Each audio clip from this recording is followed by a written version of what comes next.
좋으신 하나님을 함께 찬양합시다. 할렐루야. 아멘. 오늘도 하나님께 소망을 두며 예배하신 여러분들을 사랑하고 축복합니다. 푸른 잎을 유지하기에 지조와 절개를 상징하는 대나무는 겨울을 대표하는 나무입니다. 대나무 줄기는 그렇게 굵지 않고 호리호리한 모습이며 그 속은 텅 빈 상태로 되어 있습니다. 또한 대나무의 밑동을 파보면 다른 나무에 비해 깊지도 않습니다. 그런데 연약해 보이는 겉모습과는 달리 대나무는 거센 바람과 폭우에 흔들릴지언정 부러지지 않습니다. 그 이유가 무엇일까요? 대나무는 다른 나무와는 달리 일정한 간격을 두고 매듭을 짓기 때문입니다. 여호수아는 매듭 짓기를 잘하는 리더였습니다. 여호수아는 이스라엘이 요단강을 건넌 후에 그냥 가게 하지 않습니다. 감사로 매듭 짓기를 합니다. 여호수아는 이스라엘이 하나님의 은혜를 기억하게 하기 위하여 요단강에서 돌들을 취하여 길갈에 기념비를 세우게 합니다. 그 순간에 감사로 매듭 짓기를 하지 않았다면 하나님의 은혜를 요단강에 떠내려 보내고 금방 잊어버리고 말았을 것입니다. 매년 11월 셋째 주는 추수감사절이 있습니다. 우리는 추수감사주의를 지키면서 한 해 동안 베푸신 하나님의 은혜를 기억하며 감사로 매듭짓기를 하는 시간입니다. 만약에 우리가 추수감사주의를 지키지 않는다면 어떨까요? 우리는 그나마 추수감사절이 있어서 감사로 한 해를 마무리하지만 추수감사절을 지키지 않는다면 하나님의 은혜를 기억하지 않고 한 해를 마무리할 것입니다. 추수감사절은 한 해 동안 우리에게 베푸신 하나님의 은혜를 감사로 매듭짓기 하는 절기입니다. 이스라엘이 아이성 전투에서 패하고 맙니다. 아간이 하나님께 온전히 바친 물건을 취하였기 때문이었습니다. 이때도 여호수아는 그냥 지나치지 않습니다. 여호수아는 아간의 범죄를 알게 되었을 때 아간이 취한 물건들을 불사르고 돌 무더기를 쌓게 합니다. 이스라엘이 그 돌 무더기를 볼 때마다 어떤 생각이 나겠습니까? 인간의 탐욕으로 인하여 하나님께 불순종한 삶의 결말이 얼마나 끔찍한 것인지를 생각하게 될 것입니다. 그리고 그곳 이름이 아골 골짜기가 되었습니다. 아골 골짜기는 괴로움의 골짜기라는 뜻입니다. 따라서 이스라엘이 그 돌무더기를 볼 때마다 나 한 사람으로 인하여 우리의 가정이, 교회가, 이 나라가 함께 괴로움을 당할 수 있다는 것을 기억하는 시간이었을 것입니다. 하나님께서는 다시 아이성 전투를 명령하셨고 이번에는 하나님의 명령에 순종하였을 때 이스라엘은 비로소 승리를 거두게 됩니다. 이때도 여호수아는 그냥 지나치지 않습니다. 여호수아는 아이성을 불살라 황폐한 돌 무더기를 만들었고 아이 왕의 무덤은 돌로 큰 무더기를 쌓았습니다. 아골 골짜기에 있는 아간의 돌 무더기는 이스라엘의 패배를 기억하게 하는 돌 무더기가 되고 아이성을 불살라 만든 돌 무더기는 이스라엘의 승리를 기억하게 하는 돌 무더기가 됩니다. 여호수아는 이렇게 이스라엘의 승리와 패배를 모두 기억하게 했습니다. 승리의 돌무더기는 순종의 복을, 패배의 돌무더기는 불순종의 저주를 교훈합니다. 순종하는 삶에는 하나님의 은혜를 경험하는 기억이, 불순종하는 삶에는 하나님의 징계를 경험하는 기억이 쌓이게 될 것입니다.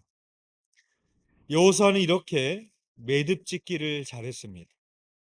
요단강을 건넌 이후에는 감사의 매듭을 지었고 아간의 범죄 이후에는 다시는 그런 범죄를 짓지 않도록 돌 무더기를 쌓았습니다. 그리고 아이성의 승리 이후에는 다시 돌 무더기를 쌓음으로 하나님께 순종하는 삶만이 승리할 수 있음을 기억하게 했던 것입니다. 그리고 오늘 본문의 내용은 이스라엘이 아이성에서 패배하였다가 다시 승리하게 되었을 때의 일이었습니다. 오늘 본문 여호수아 8장 30절의 말씀입니다. 우리 함께 봉독하겠습니다. 시작. 그때에 여호수아가 이스라엘의 하나님 여호와를 위하여 에발산에 한 제단을 쌓았으니. 아멘. 여호수아는 모세가 남긴 명령을 따라 언약 갱신 의식을 집행을 합니다. 에발산에 하나님을 위한 제단을 쌓고 번제와 화목제를 드렸습니다. 그런데 그 시점을 30절에서 가리키고 있는데 30절이 그때에로 시작하고 있습니다. 그때는 언제입니까? 아간의 불순종으로 아이성 전투에서 패배를 하고 다시 하나님의 말씀에 순종함으로 아이성 전투에서 승리를 거두었을 때였습니다. 여호수아는 이때도 그냥 지나치지 않습니다. 매듭짓기를 합니다. 오늘 보면 여호수아 8장 33절의 말씀입니다. 우리 함께 읽겠습니다. 시작. 온 이스라엘과 그 장로들과 관리들과 재판장들과 본토인뿐 아니라 이방인까지 여호와의 언약궤를 맨 레위 사람 제사장들 앞에서 궤의 좌우에 서되 절반은 그리심산 앞에 절반은 에발산 앞에 섰으니 이는 전에 여호와의 종 모세가 이스라엘 백성에게 축복하라고 명령한 대로 함이라. 아멘.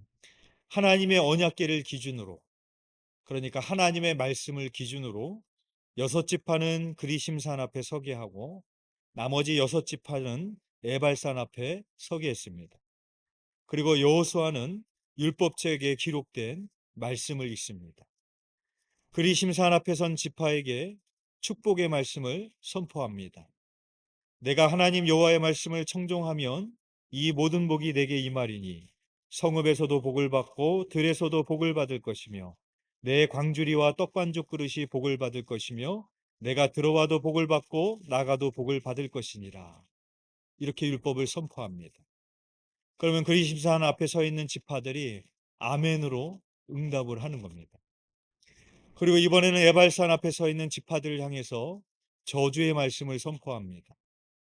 내가 만일 하나님 여호와의 말씀을 순종하지 아니하면 내가 성읍에서도 저주를 받을 것이며 들에서도 저주를 받을 것이요 또 내 광주리와 떡반죽 그릇이 저주를 받을 것이요 내가 들어와도 저주를 받고 나가도 저주를 받으리라. 그러면 거기에 선 지파들이 아멘으로 응답을 하는 겁니다.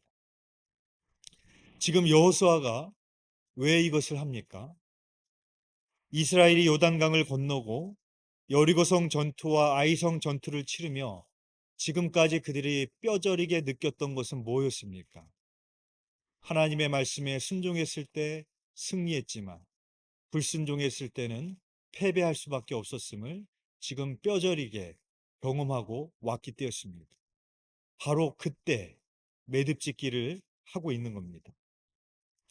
이스라엘이 범람하는 요단강을 건널 수 있었던 이유는 그들이 강을 도하할 수 있는 특별한 기술이나 용병술이 있었기 때문이 아니라 하나님께서 하라고 하신 말씀에 그대로 순종했기 때문이었습니다. 이스라엘이 요단을 건널 때 언약궤를 맨 제사장들이 앞에 가게 하고 백성들은 일정한 간격을 두고 쫓아갔습니다. 제사장들이 요단강을 밟고 멈춰섰을 때 요단강 물이 끊어지고 이스라엘이 마른 땅으로 건너갈 수 있었습니다. 이스라엘이 여리고성을 함락시킬 때에는 맨 앞에는 무장한 군사들이 가고 그 다음에는 양각 나팔을 부는 제사장들이 서고 그 다음에는 언약궤가 가고 언약궤 뒤에는 후군들이 섰습니다. 여리고성을 하루에 한 바퀴씩 엿새 동안 돌았고 침묵하며 돌았습니다. 그리고 마지막 7번째 날에는 성을 7번 돌고 제사장들이 나팔을 불고 일제히 함성을 질렀을 때 여리고성이 무너졌습니다. 그런데 아이성 전투를 하게 될 때 갑자기 사라진 게 있습니다. 그것은 이스라엘이 하나님께 어떻게 싸워야 될지 묻지 않았고 하나님께서 주신 전략도 없었다라는 겁니다. 여호수아가 아이성에 정탐꾼을 보냅니다. 정탐꾼이 돌아와서 보고를 하는데 백성들을 다 올려보내지 마시고 2, 3천 명만 올라가게 하소서. 그들은 소수이니 모든 백성을 그리로 보내어 수고롭게 하지 마소서. 그렇게 보고를 합니다. 그때 여호수아가 정탐꾼의 말만 듣고 3천 명쯤 올려보냈다가 대패하고 말았습니다. 아이성 전투 때는 여호수아가 하나님의 전략을 들은 것이 아니라 정탐꾼의 말을 들었습니다. 여리고성 전투 때는 하나님이 주신 전략대로 싸웠지만 아이성 전투 때는 하나님이 주신 전략이 없었습니다. 그리고 아간의 범죄로 인하여 아이성에서는 패배할 수밖에 없었던 것입니다. 아간의 죄를 척결하고 백성을 선결하게 된 이후에 이제 비로소 하나님께서 다시 아이성으로 올라가라고 명하십니다. 그러면서 이번에는 하나님께서 그냥 가라고 하시는 것이 아니라 전략을 주십니다. 아이성 뒤에 복병을 숨겨두라고 하시고 여호수아가 이끄는 주력 부대가 아이성으로 진격하라고 하십니다. 그러면 그들이 처음에 싸웠던 것처럼 이스라엘을 향하여 성읍을 비우고 공격하러 나올 것이라는 것입니다. 그러면 주력 부대는 도망가는 것처럼 그들을 유인하고 그때 매복해 두었던 군사들이 성읍을 점령하고 도망가던 주력 부대는 반격을 가하라라는 전술이었습니다. 이스라엘은 하나님께서 주신 전략대로 순종하였고 그대로 싸웠을 때 이번에는 승리를 거둘 수가 있었던 것입니다. 바로 그때입니다. 그때 여호수아가 에발산에 단을 쌓고 번제와 화목제를 드리고 하나님의 언약궤를 기준으로 절반은 그리심산 앞에 세우고 절반은 에발산 앞에 서기에서 하나님의 축복과 저주의 말씀을 선포했던 것입니다. 여호수아는 지금 이걸 왜 하는 걸까요? 좀 나중에 해도 되지 않을까요? 아직 전쟁이 끝나지 않았습니다. 전쟁 중입니다. 바빠 죽겠는데 또 전쟁이 언제 일어날지 모르는데 이걸 지금 꼭 해야 될까요? 그러나 여호수아는 매듭짓기의 중요성을 알았던 겁니다. 여기서 매듭짓기를 하지 아니하면 앞으로 가나안 족속과 전쟁을 계속해야 되는데 이스라엘이 하나님께 불순종으로 나아간다면 그 결과는 너무나도 뻔했기 때문이었던 것입니다. 사실 아이성 전투 때 주신 하나님의 전략은 그럴듯합니다. 역사에서 명장들이 세웠던 전략처럼 매복을 시키고 유인을 해서 협공을 해서 그 성을 점령시키는 그런 전략입니다. 이런 전략은 누가 듣더라도 그럴싸합니다. 그 전략에 순종하기 쉽습니다. 근데 여러분, 요단강을 건널 때랑 여리고성을 함락시킬 때 주신 하나님의 전략은 어떠했습니까? 사실상 우스꽝스럽습니다. 인간의 이해로는 납득이 되지 않는 행동입니다. 그러나 하나님의 말씀에 순종으로 나아갈 때 이스라엘은 승리할 수 있었습니다. 그래서 여호수아는 지금 그때 놓치지 않고 매듭짓기를 하고 있는 겁니다. 그런데 이 말씀을 누가 듣고 순종해야 되는 겁니까? 그 대상을 35절에서 이렇게 밝히고 있습니다. 여호수아 8장 35절의 말씀 우리 함께 읽겠습니다. 시작. 모세가 명령한 것은 여호수아가 이스라엘 온 회중과 여자들과 아이와 그들 중에 동행하는 거류민들 앞에서 낭독하지 아니한 말이 하나도 없었더라. 아멘. 누가 이 말을 들어야 되느냐? 이스라엘의 온 회중, 여자들, 아이, 그들 중에 동행하는 거류민들입니다. 다시 말해 거기에 있는 모든 사람들입니다. 어떤 말씀을 들어야 되느냐? 축복의 말씀만 듣는 것이 아니라 저주의 말씀도 율법에 기록한 모든 말씀을 다 들어야 된다라고 말하고 있습니다. 저는 오늘 이 말씀을 묵상하면서 이 대상에 오늘을 살아가는 우리들도 넣어야 된다고 묵상을 해봤습니다. 그래서 오늘 우리는 이 말씀을 이렇게 읽어야 됩니다. 모세가 명령한 것은 여호수아가 이스라엘 온 회중과 여자들과 아이와 그들 중에 동행하는 거류민들 그리고 오늘 예배를 드리는 우리들 앞에서 낭독하지 아니한 말이 하나도 없었더라. 이렇게 읽어야 됩니다. 지금 여호수아는 축복의 말씀만 전하는 것이 아니라 저주의 말씀도 전하고 있습니다. 축복의 말씀은 전하는 사람도 좋고 듣는 사람도 좋습니다. 그러나 저주의 말씀은 전하는 사람도 부담스럽고 듣는 사람은 기분 나쁩니다. 근데 여호수아는 그들 앞에서 낭독하지 아니한 말이 하나도 없었다라고 말하고 있습니다.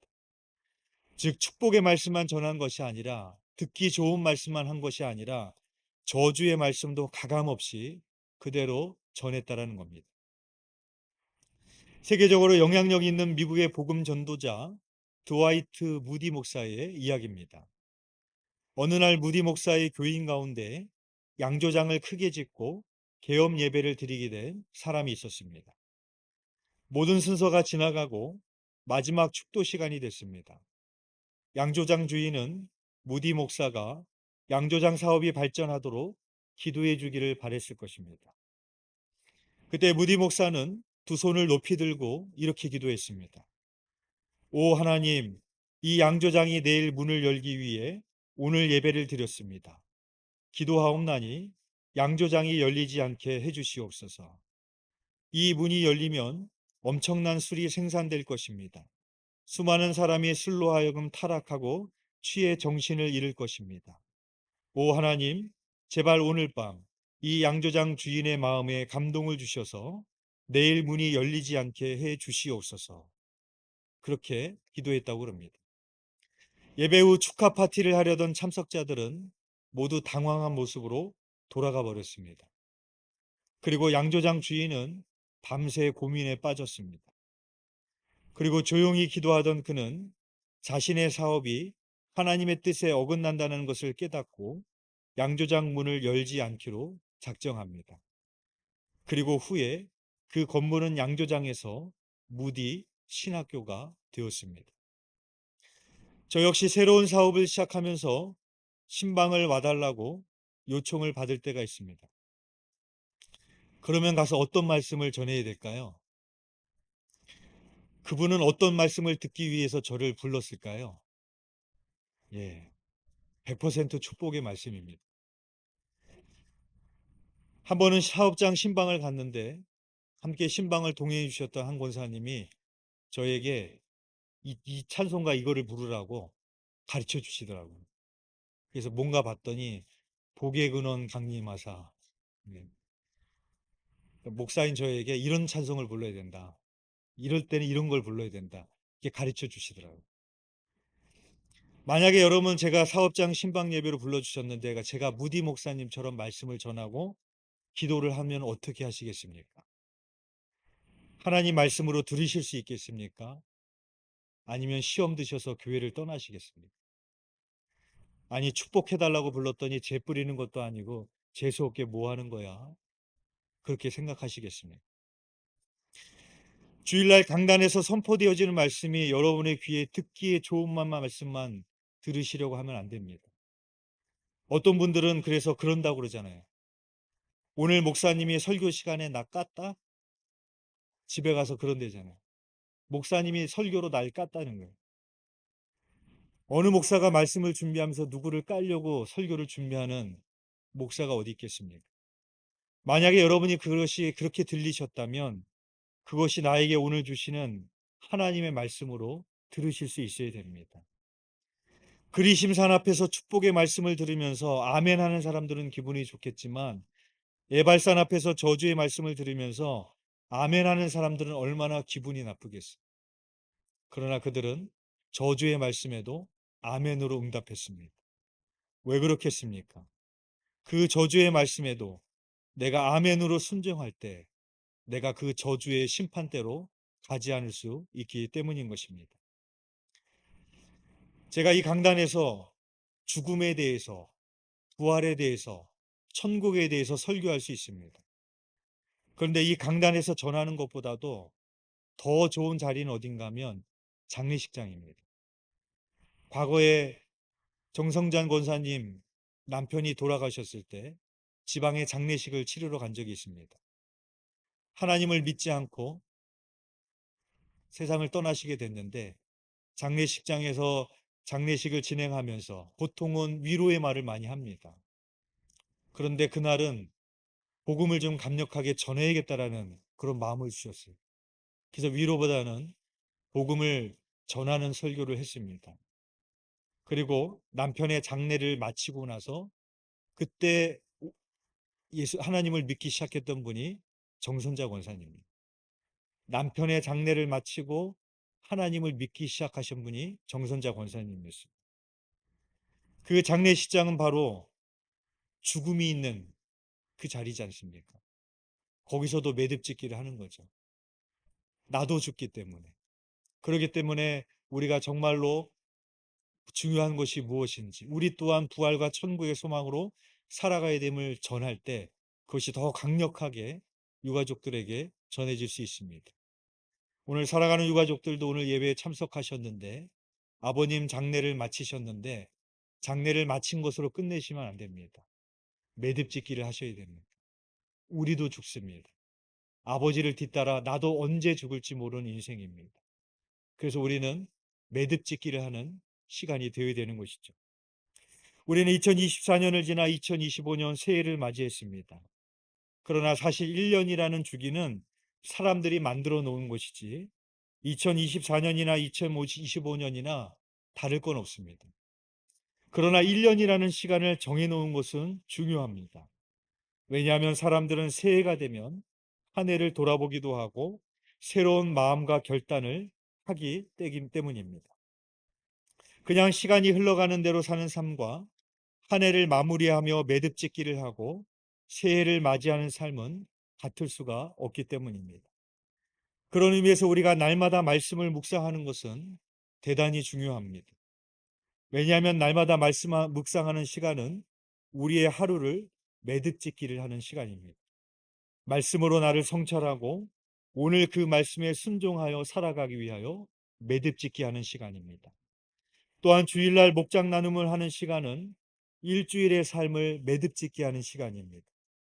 한 주간도 바쁘고 정신없이 살아왔는데 또 한 주간 그렇게 살아가는 것이 아니라 그 말씀으로 나를 돌아보며 자기 자신을 성찰하며 매듭짓기를 할 때 또 한 주간의 삶을 하나님이 원하시는 삶으로 순종하며 살아갈 수 있기 때문인 것입니다. 사랑하는 교회 여러분, 그냥 시간이 흘러가는 대로 살아가지 마십시오. 바쁘고 정신없이 그렇게 살지 마십시오. 하루를 시작하면서, 한 주간을 시작하면서, 한 해를 시작하면서 하나님의 말씀으로 매듭짓기를 하시기를 바랍니다. 2025년 새해가 시작됐습니다. 오늘 주일을 시작으로 이번 한 주간이 시작이 됩니다. 날마다 하나님의 말씀을 묵상함으로 말씀에 순종함으로 복된 삶을 살아가시기를 주님의 이름으로 축원드립니다. 기도드리겠습니다.